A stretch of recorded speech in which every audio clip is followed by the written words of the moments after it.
Yeah, as we have some external guests today as well, we thought it might make sense to really briefly explain what the Prevent Waste Alliance is. So we are an international think and do tank for circular economy practitioners with about 500 member organizations from the private sector, academia, civil society, and public institutions. And we are really a platform for knowledge exchange and international cooperation that was launched in 2019 by the German Federal Ministry for Economic Cooperation and Development. If you would like to learn more about Prevent, you can visit our website. I included the link here and will post it in the chat in a minute. And you're always free to contact us. And as a demand-driven network, it is really shaped by our members and by the activities and interests of our members.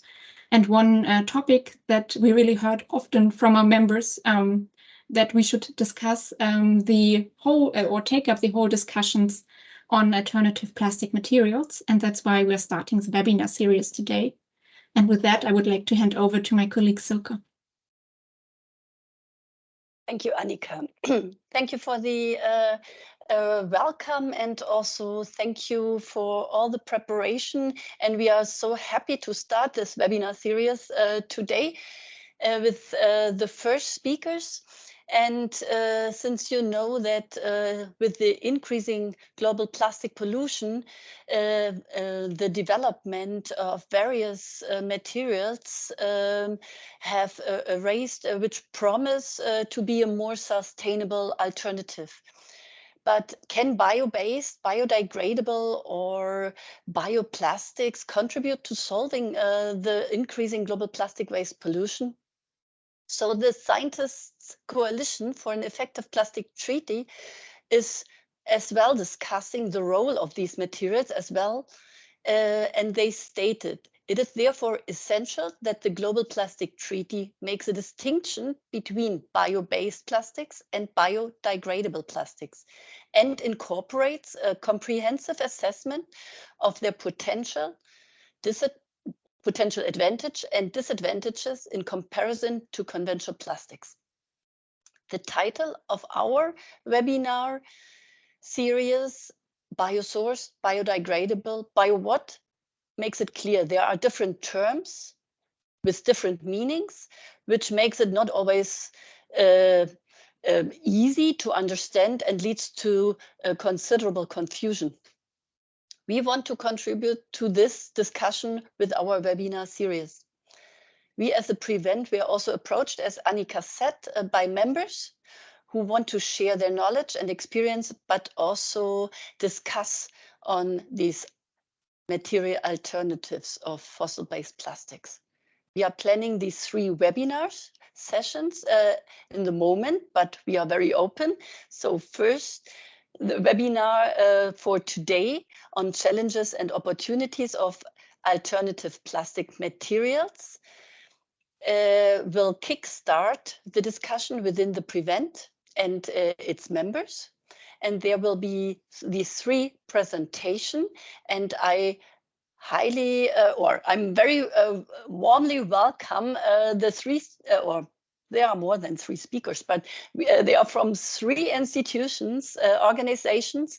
First of all, I like to introduce and welcome the members from the Impala Hub, Sofia Colasso. She is member of the expert committee at Impala Hub, researcher with a focus on biopolymers, biodegradability processes in different environments, and compostability at industrial and home scale. She leads the R&D projects and provides specialized consulting in those areas. And her colleague, Alexei Ermakov, he is CSO and CMO of Impala Hub, international professional experience in research and assessment, business development, human capital advisory, and solutions. So they will talk about and introduce give an introduction and start with the terminologies and give us a market overview. The floor is yours, Sophia and Alexei. Okay, thank you very much. I'm going to share the presentation.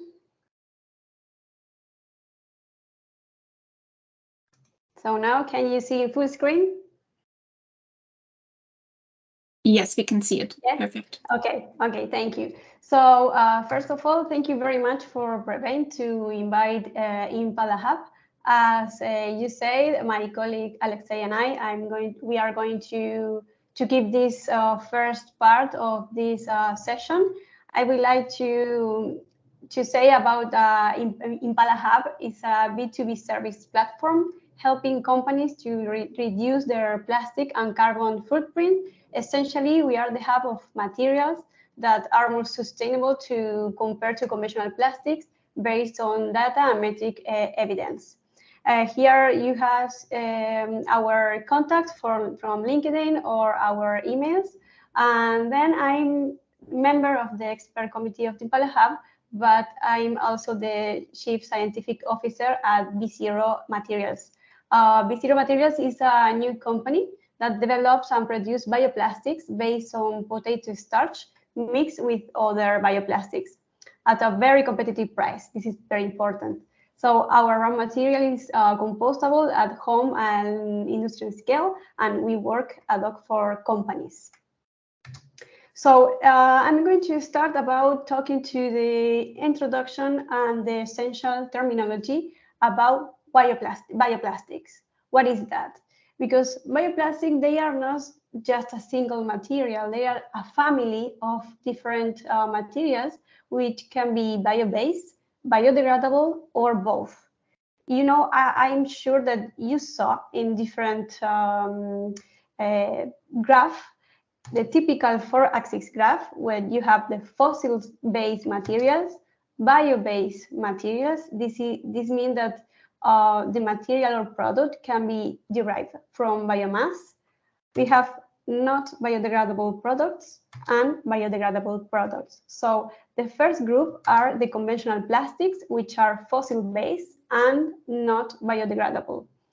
And the first group of bioplastics are those that are bio-based but not biodegradable. For example, bio-PE, bio-PET. What that means? The source is derived from biomass, but at the end, is the plastics has the same characteristic that the conventional plastic, the same links of chemical compounds. So that means that they are not biodegradable, but they are bio-based. So the second group of bioplastics are those which are bio-based and biodegradable. For example, PLA, different PHAs, PBS, starch blends, cellulose, different proteins and fats. And the third group of bioplastics are those which are fossil-based but biodegradable. For example, PBAT, PCl, PBA. What does the biodegradable term mean? Well, we have a material or a product which is biodegradable. That means that it can be decomposed in carbon dioxide, in water, mineral salts, and new biomass by the action of microorganisms where in a specific medium. And this part is very, very important because we have biodegradation in compost, a high or low temperature, in soil, in marine, in water. So it's not the same, the characteristic of this medium. For example, the temperature is different, pH, mineral salts, different microorganisms. So we always said that the biodegradation has to be a last name. This last name is the medium. For example, biodegradation in compost or biodegradation in soil, because we can see in some products that it only describes the word biodegradable. This is a little funny to me because I said, okay, it's biodegradable, but where? What I have to do with this? So it's very important always to mention at least the standard or the medium that the product or material is can be biodegraded. We have different phases in biodegradation process. We start with specialized microorganisms. Okay, we can colonize the surface of the material. Then these microorganisms release extracellular enzymes of the material, accelerating the decomposition and acting by breaking bonds in the materials. Then this material is very well fragmented, and the microorganisms can absorb these fragments using the resulting product as a source of carbon and energy for their growth and metabolisms. And the final stage is the biodegradation itself, where these fragments are completely metabolized by microorganisms, where they are further broken down into the end product, as I said before, carbon dioxide, water, mineral salts, and biomass. So what is the difference between biodegradable and compostable? A compostable material or product, it's a biodegradable material in compost medium, which means it can be decomposed in carbon dioxide, water, inorganic compounds, and biomass. But moreover, this compostable material or product have to accomplish in no living, visible, distinguishable, or toxic residue. And this part is very important because the biodegradation process in terms of standard is one test, and compostable material or products can be determined by different phases.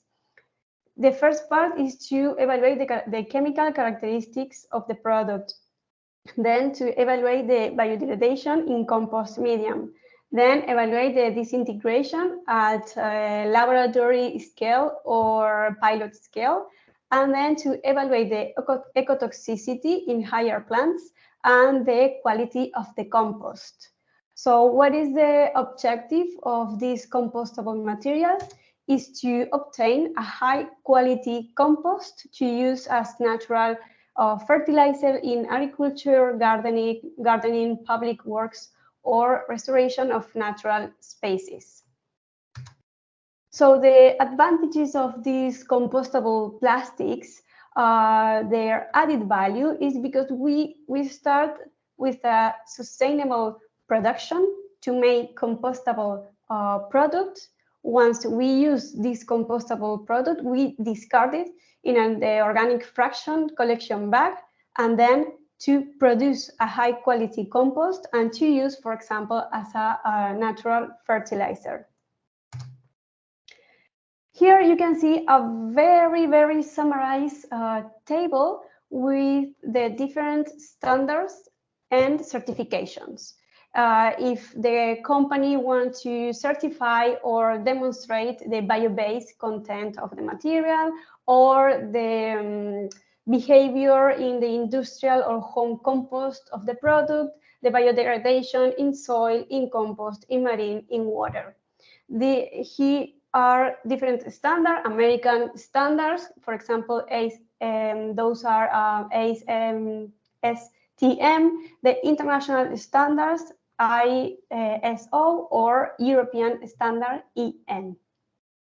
So in the bottom of the table, you can see the main certifying bodies, which can give you this certification. Depends if you want to demonstrate the bio-based character or industrial home compost or different kind of biodegradation.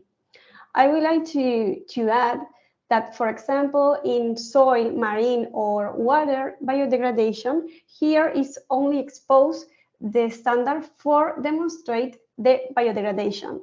But if you want to get the certification, for example, according to Austria, okay, biodegradation in soil, you have to verify the biodegradation according to that standard.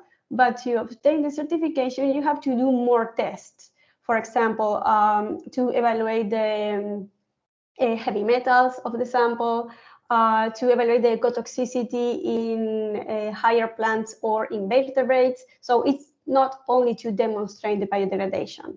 I think this point will be discussed more deeply in session 3. So now my colleague Alexei is going to explain the market overview. Hello, everyone, and thank you, Sophia, for entering the session. So I'm going to build on what Sophia just spoke about in terms of introduction of the materials, but at a high level to provide you with the market overview and what about the market of these plastic alternatives and particularly bioplastics. If you look at data and statistic that's coming from United Nations, because they analyzed trade data every year. So if you look at the volume, we are talking about $1 trillion market opportunity. And even if you look at 2020 data, so we can see that those plastic substitutes, they accounted 1/3 of overall plastic trade. And much closer, you can see actually breakdown of those materials. So that the analysis actually shows the growing significant market of plastic substitutes. And then if you look that 2/3 of global exports of those plastic substitutes, they actually come in form of raw materials. You can see minerals and this kind of fiber-based materials. Whereas the rest, another 1/3, is actually products. We can see that each country can focus on materials they have advantage in producing. For example, some island nations in the Caribbean or Indian or Pacific Ocean, they can focus on coconut husks, bamboo, but there are also other examples like seaweed that keeps growing globally, and we know about seaweed-based materials. Some nations that are much more advanced in agriculture production, they generate agriculture waste, and this is also where they can be leaders. But there is the thing, which is kind of a bottleneck or a challenge, that scaling the production of those plastic substitutes and particularly feedstock will depend a lot on strengthening collaboration between developed and those developing countries. Some people express their worry about potential negative impact of bio-based materials on food and land. So this is something that's quite biased, and those claims are not quite unproven, because if you look at the particular data by European Bioplastic or WWF, so in fact, there is not a problem about using feedstock or increasing production for the sake of bioplastics and bio-based materials. So the problem here is more about food scarcity and how we manage our supply chains and distribution. So there is not really a problem with the bio-based feedstock, because as you can see, 40% of food produced is actually not really consumed. That contributes to greenhouse gas emissions.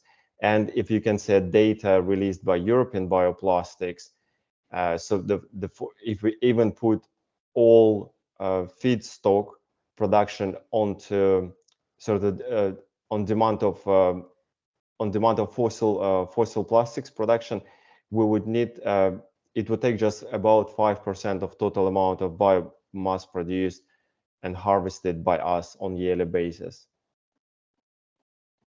There is another interesting element about bioplastics and biomaterials when it comes to carbon markets, because we know that current plastic supply chain produces around 15% of, well, it's going to take up to 50% of global carbon budget by 2050. Materials typically fall into scope 3 of emissions that do account about 70% of business carbon footprint. In fact, for many consumer companies, it's actually over 90%. So life cycle assessments show that bio-based plastics enable significant CO2 reduction. So from that perspective, production of less carbon intensive materials like bio-based materials, and particularly bioplastics, we can play a bigger role within carbon markets. when we are talking about challenges, so clearly we have a challenge around policies and tariffs. And even if you look at the European market, it's quite fragmented and a lot of harmonization is needed.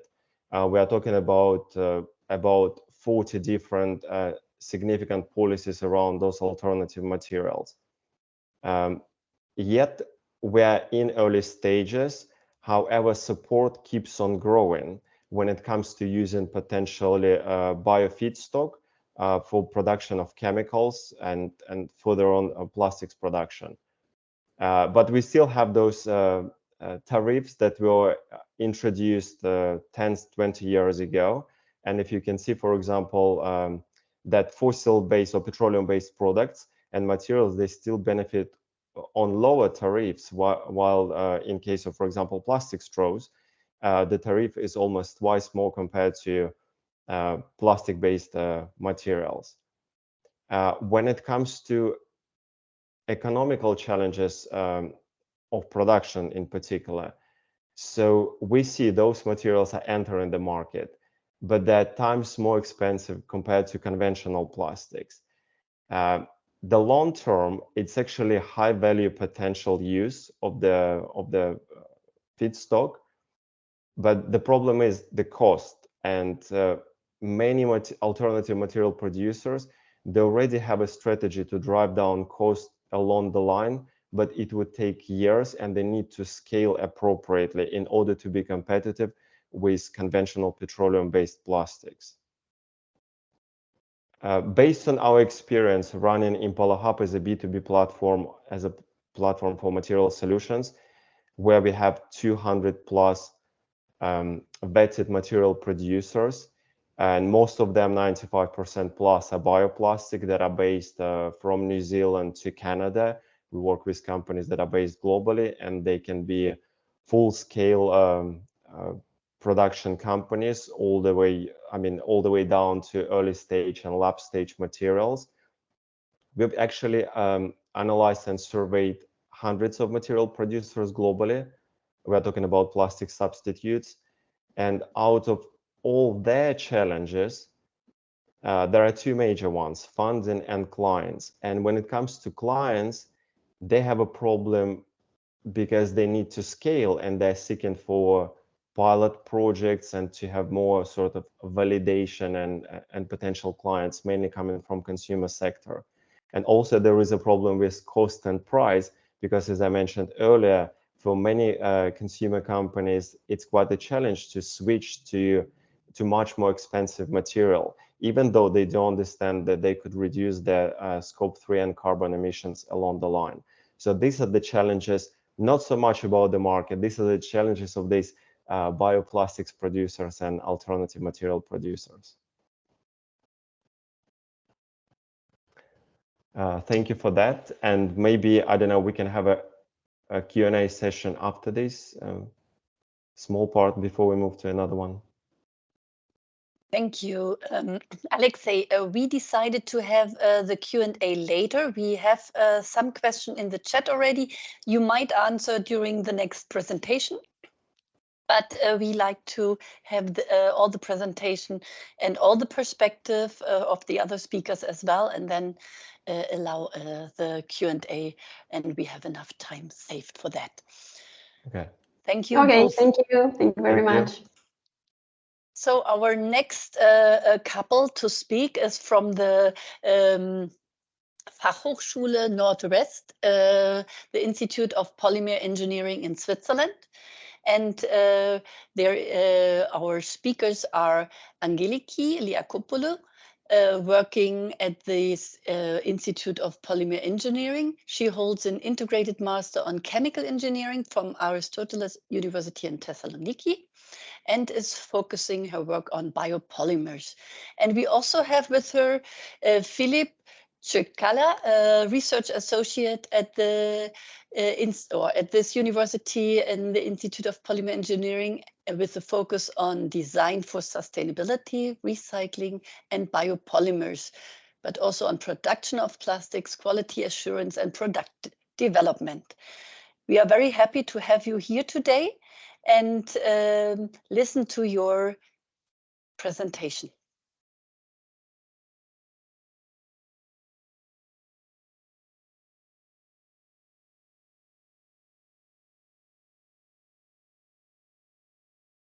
Philip, you're still on mute, but I see that you're talking.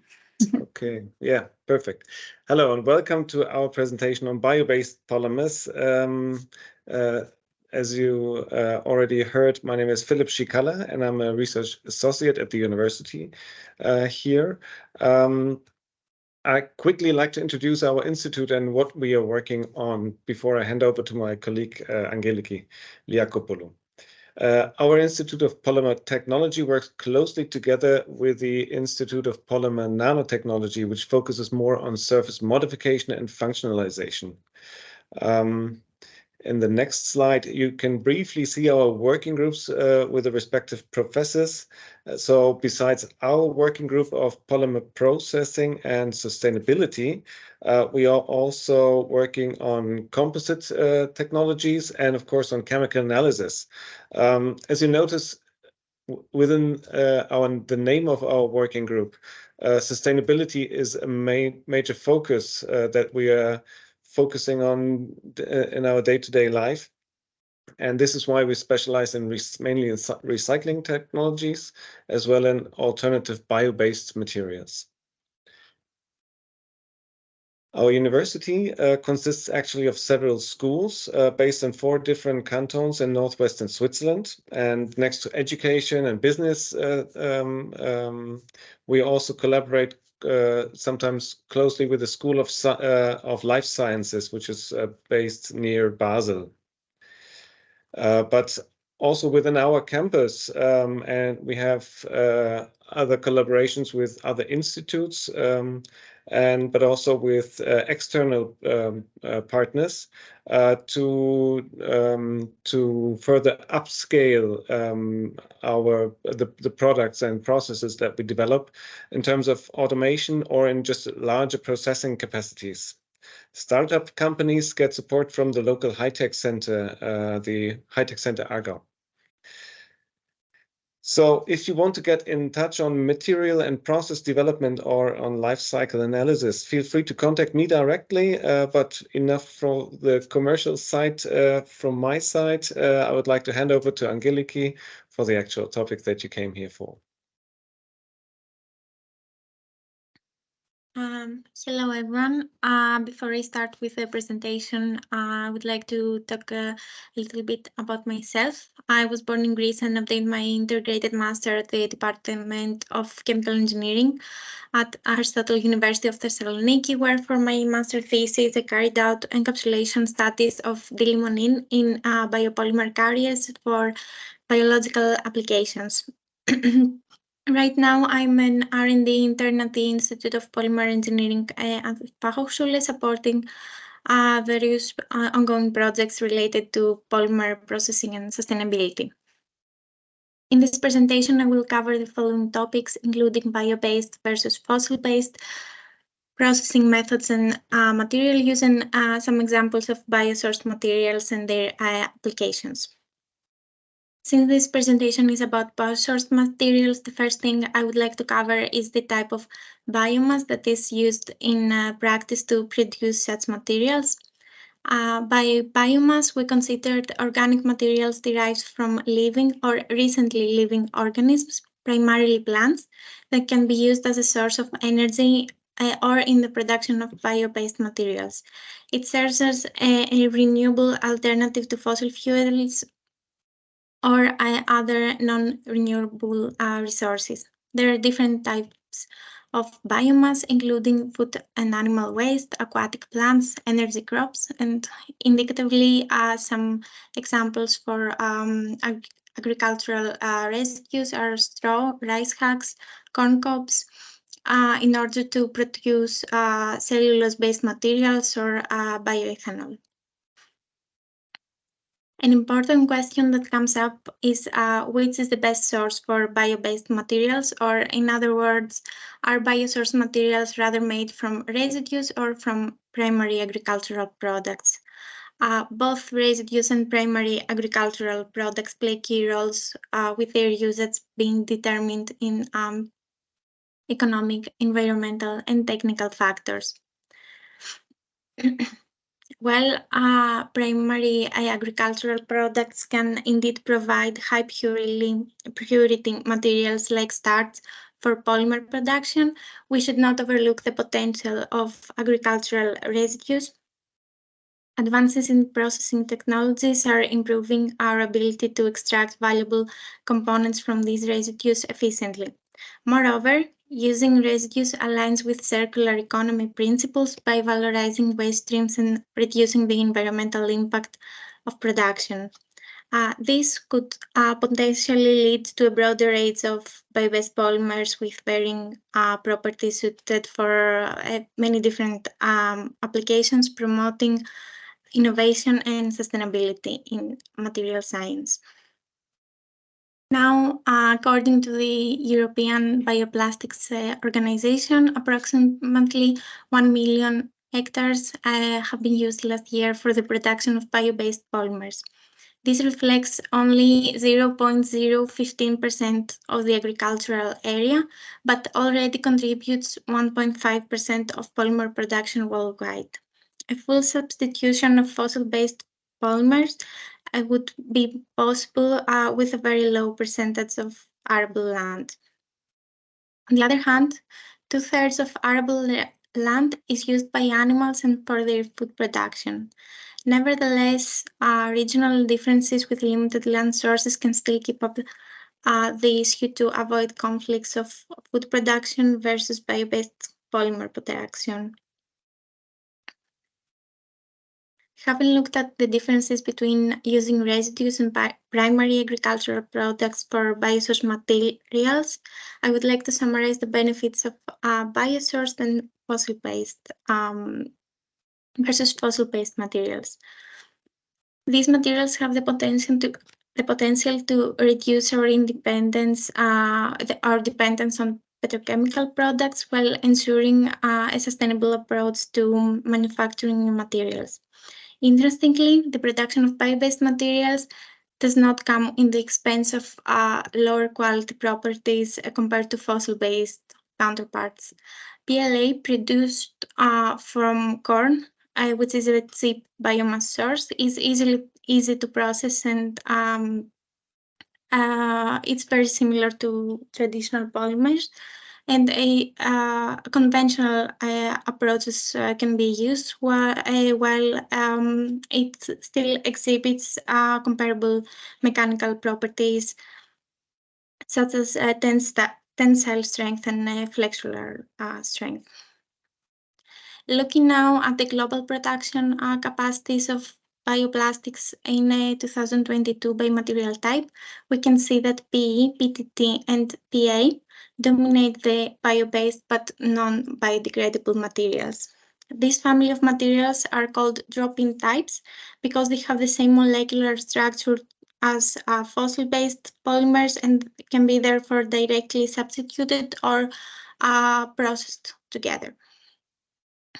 Now let's move on how the production processes of for biosourced materials look like. Here we can see a typical workflow that it includes the biomass collection and pretreatment, the extraction, polymer production, the forming into the final material, and waste and byproduct management. Here, this figure illustrates the life cycle of polylactic acid production from biomass to final products, highlighting its sustainable and circular nature. Some steps, like we saw in the previous slide, include the starch production, the harvesting of crops, extraction of starch and cellulose, microbial fermentation, and polymerization. Here we can see typical production of PHA from lignocellulosic biomass. First, the biomass is physically and chemically pretreated, and then the three main components named cellulose, hemicellulose, and lignin are extracted and subsequently The sugars derived from the cellulose are used for fermentation using PHA-producing bacteria. Now, a unique example of biosourced materials are fungal foams that are produced from different agricultural waste. Our group is involved in I'm sorry, in the production of such materials for packaging applications. Fungal foams are bio-based materials derived from the mycelium of certain fungi, growing and self-assembling into dense networks or organic substrates, offering an alternative to conventional packaging materials such as polystyrene. And now the final question we would like to address in this presentation is how much does the material source for biosourced materials differ across regions and countries? Here we can see some examples of different types of materials prevalent in different parts of the world, shown together with the global production capacities of bioplastics in each region for 2022. And to close this presentation, I would like to invite you all to think and discuss the following. Which bio-based materials do you already process in your region, and which residues remain unused in your region? Thank you for your attention. Thank you, Angeliki. Thank you also, Philip, for giving us this great overview. Yeah, it was quite technical, this presentation, but we are happy to have you here for all the discussion and answering the question after our final presentation. Thank you so much again. Yeah, you can also use the chat for question. For our final presentation, we have invited Ana Liroja she is director from the Global Plastics Program at Gaia, and also executive director at the Tanzanian NGO Nipefagio. She holds a master's degree in business sustainability from the University of Cambridge. And we have invited her to share her perspective from an NGO side as an addition to the first two presentations. Anna, the floor is yours. Thank you. So let me share my screen. Just 1 second. And I apologize in advance because I have some power cuts here, so things are a bit slow on my side. So I would like to start by saying, I'd like to start by saying that I am not, like, I think we had great presentations here. We cannot see your presentation, Anna. I know, it's coming. Sorry. It's shrinking. Yeah. So I wanted just to say that I'm not an expert on bioplastics, and I think we had great technical presentations here. I'm going to provide a little bit of perspective in terms of advocacy. And so talk a little bit about zero waste, a little bit about the plastics treaty. So my expertise is actually in zero waste implementation and in policy advocacy. Here we go. Now we have the share screen loaded.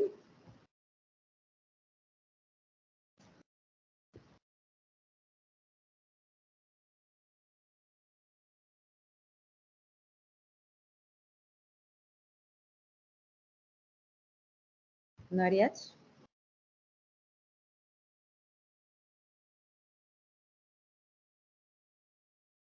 Try again.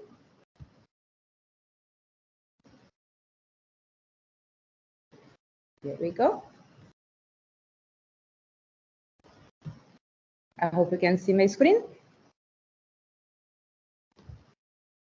Cannot see it yet, but I'm also ready to share your presentation. So if you say me when to click and when to change the slide, I can also do so.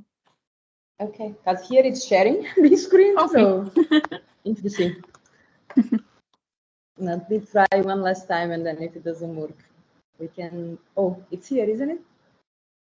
So yeah, I'm sharing it now. But yeah. Oh, you are. If that's you, okay. If that's okay for you, we can start. Thank you. Yeah, that's fine. Okay, so I'll talk a little bit about bioplastics in relation to zero waste, in relation to the plastics treaty, and then circularity and alternative plastics. You can go to the next one. So just to start, Nipe Fagio is an organization that is based in Tanzania. We are celebrating 10 years now, and we focus on, we have 3 pillars, which are data, policy, and action. In policy, we do a lot of policy advocacy, including advocacy in the plastic treaty. And also we do zero waste implementation, which is our main action, both in Tanzania, and we also focus on other countries in Africa. Next one, please. And so just to give you a little bit of an insight, and I'm not going to go through in detail with this, but the zero waste implementation in Tanzania is extremely successful. We manage very large amounts of organic waste in several zero waste neighborhoods. We are able to reduce waste to dump sites or waste to landfill, depending on the city, in between 75 and 85%.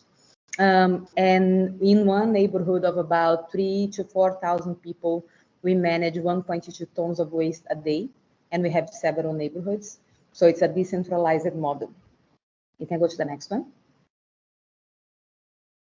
And the whole model is obviously based on the waste hierarchy. And so we need to think about what we prioritize. So prioritizing rethinking, redesigning, reducing, and then reuse and repair, recycle and disposal. And there are certain things that are obviously unacceptable, like any kind of burning of plastics. You can go to the next one. And so this is just a couple of pictures for you to see how the zero waste implementation works. We do segregation at source. And so if we have any kind of bio-based plastics that will have to enter this system, that means that we need to prepare for it, and we need to make sure that that can be absorbed by the system. Next one.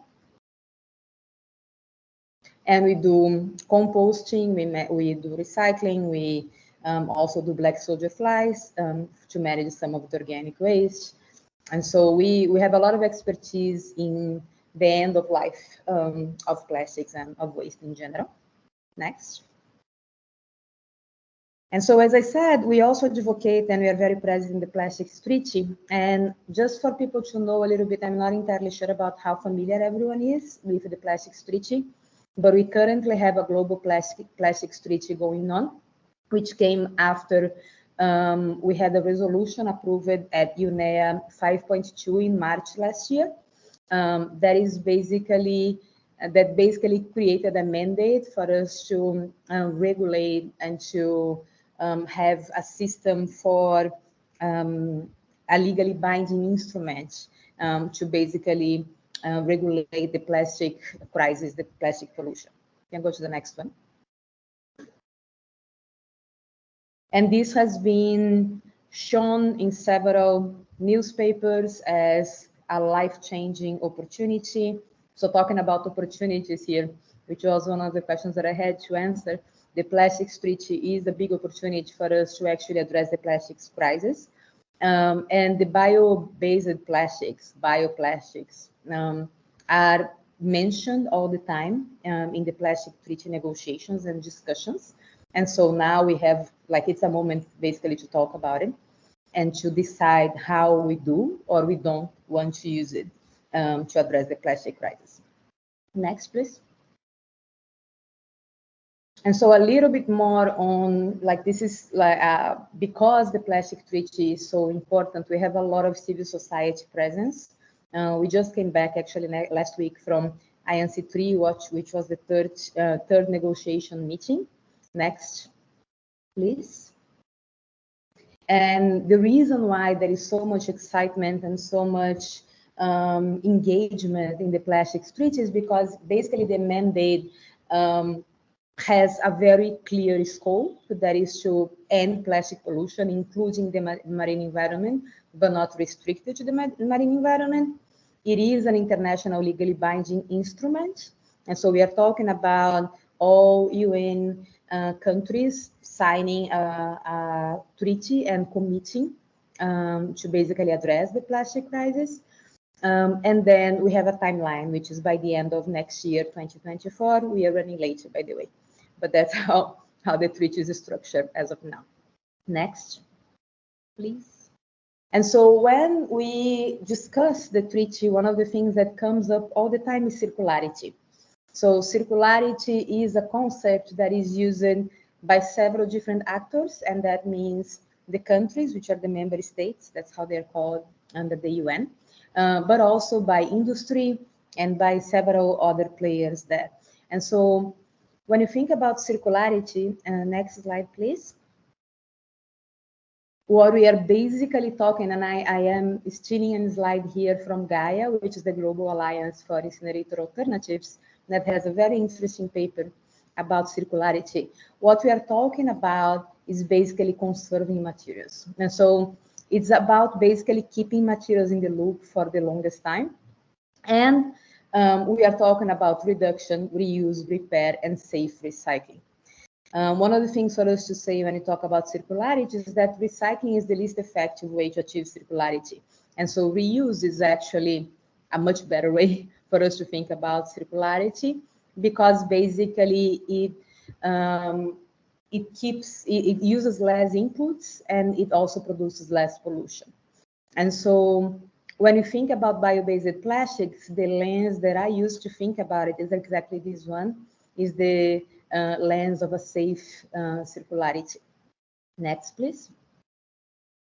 Because we need to think that the plastic lifespan of any kind of plastics, we may be talking about bio-based plastics or fuel-based plastics, it has a cost for the environment. We have energy, we have materials, we have water inputs, we have land use, we have pollution. So there is a cost there that we cannot ignore. And so in many ways, circularity is only good for the environment if and when it displaces new material production. So circularity cannot be used, and that goes with the bio-based plastics as well, cannot be used to basically validate a pattern of growing production, plastic production of any kind of plastics. And so one of the challenges that we have, as you know, especially when it comes, when we are talking about international policy, is how we still have subsidies that make new plastic artificially cheap and very plentiful. And so we need to make sure that we regulate, design, that we break historical patterns of injustice, and then we also don't perpetuate colonialism, so that we can actually address the plastic crisis in a real way. Next slide. And so this week, actually, 2 weeks ago, on the 14th of November, Five Gyres actually published a report that is the Better Alternatives 3.0. So Five Gyres is an organization, institution based in the US, and they basically investigate different solutions for the plastic crisis, and they see what is the efficiency of those solutions. So this is the report that has been just released. Next slide, please. And there are some very interesting points in that report, and I can send the link to the report to everyone on chat. But basically, when we talk about conservation, one of the things that the report talks about is how we need to focus on zero waste implementation. And so if you go to the next slide, and this report is all on bioplastics. So they basically investigate. So what they did was basically getting several different kinds of bioplastics and then seeing how they biodegrade in different environments. So we are talking about marine environment, we are talking about land, we are talking about composting. So what can the different kinds of bioplastics be used? And so one of the conclusions that they came up with is that bioplastics can be part of the solution to the plastic crisis, but only if the right material and right design are applied correctly to the right problem. And so basically, bioplastics cannot be used to replace single-use plastics. We have an issue with the amount and the volumes of production that we have. And so we need to make sure that we are not basically replacing one problem with another. And one of the things that they also realize is that to improve the packaging performance, what companies have been doing is adding additives and blends to increase the shelf life, to create a vapor barrier, prevent degradation or deformation of the plastic material. So many of the bioplastics that we actually find in the market, they are not clean. They are not fully bioplastics because these additives and blends have been used. Next, please. And so again, you cannot use bioplastics to functionally replace the majority of single-use or throwaway products. We need to actually think about systemic change.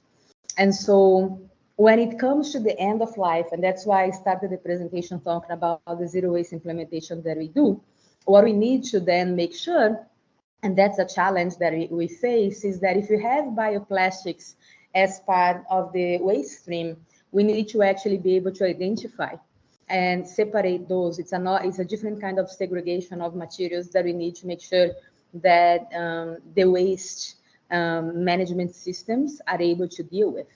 And so we need to basically, like, it's not a solution that we can just adopt without being prepared to. And when they did their research, and that's something that I think there are many other researchers that show, and I think the first speakers talked very well about how different kinds of bioplastics can actually degrade in different ways in different environments, is exactly that, is that one kind of bioplastic doesn't necessarily degrade the same way in different conditions. And so, and many of them don't degrade that well in regular waste management streams. Next slide, please.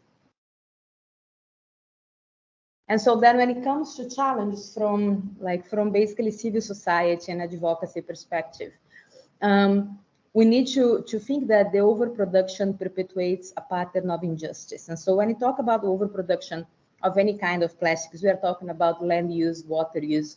We are talking about the use of resources that usually impact more the people that have the least. And so how we break those patterns is a big question. And that's something that during the plastic treaty negotiations, the indigenous peoples that participate and that are part of environmental justice communities, they are very concerned about, because they are concerned that if you replace one problem with another, it's their lands that is going to be used to basically produce a new kind of material, and they are going to suffer the consequences of that.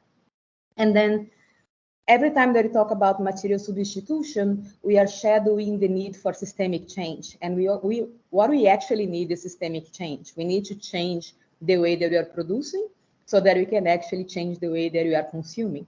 And these two things, you cannot think about the plastic crisis without thinking about the whole life cycle. We need to go upstream, we need to think about midstream, and you need to think about downstream. We also need to make sure that we have the ability to handle the new waste streams, and so if we are not prepared to handle the bioplastics, that will likely pose challenges in countries like Tanzania, where I live.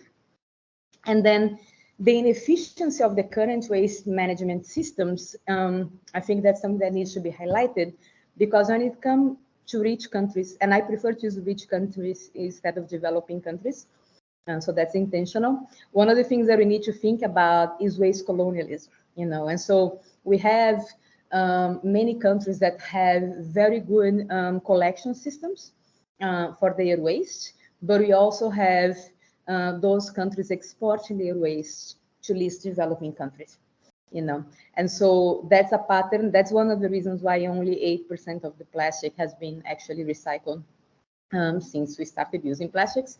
And so we actually have countries in Asia, in Africa, and in Latin America absorbing a lot of the waste that is produced in countries like the US, Canada, and countries in Europe.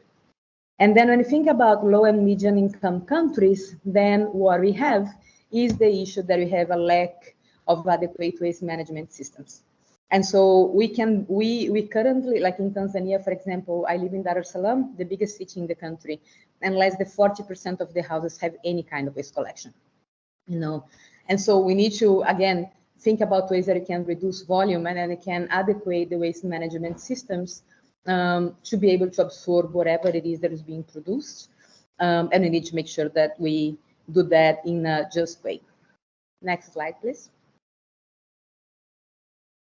So the recommendations, and that those are, I can't say that these are civil society recommendations, this is more my recommendations based on the work that I do, is that if we are going to use any kind of bioplastic or any material, to be honest, we need to make sure that there is transparency and that the composition is very clearly addressed, and the ways that that material can be handled at the end of life, that's all very transparent to the consumer, so we actually know what is being done. And that's exactly what doesn't happen with the fossil fuel-based plastics. As much as we can come up with very cool materials and use the technology and the science that we all are fan of to produce these new materials, we need to make sure that we are working for systemic change. You know, so at the end of the day, the main focus needs to be changing the system more than changing the material. Otherwise, you find ourselves trying to address a new problem in 20 years from now.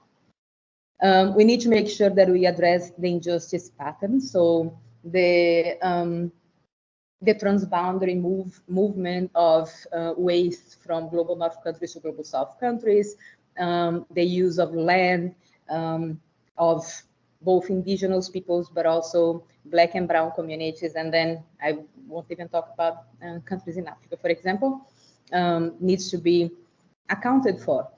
You know, so we need to make sure that we don't keep perpetuating the injustice patterns that we already have and that we have historically handled. I would say that when you think about again, bioplastics could be great when you think about reuse systems.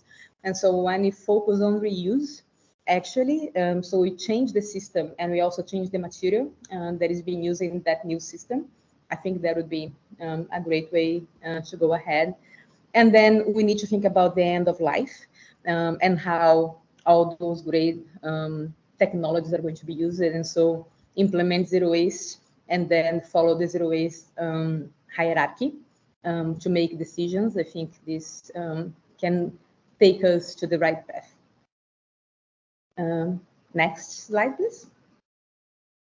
And that's it from me. Asanteni sana, which is thank you in Swahili. And that's my contact information. Thank you so very much, Anna, to share your critical view on our topic today.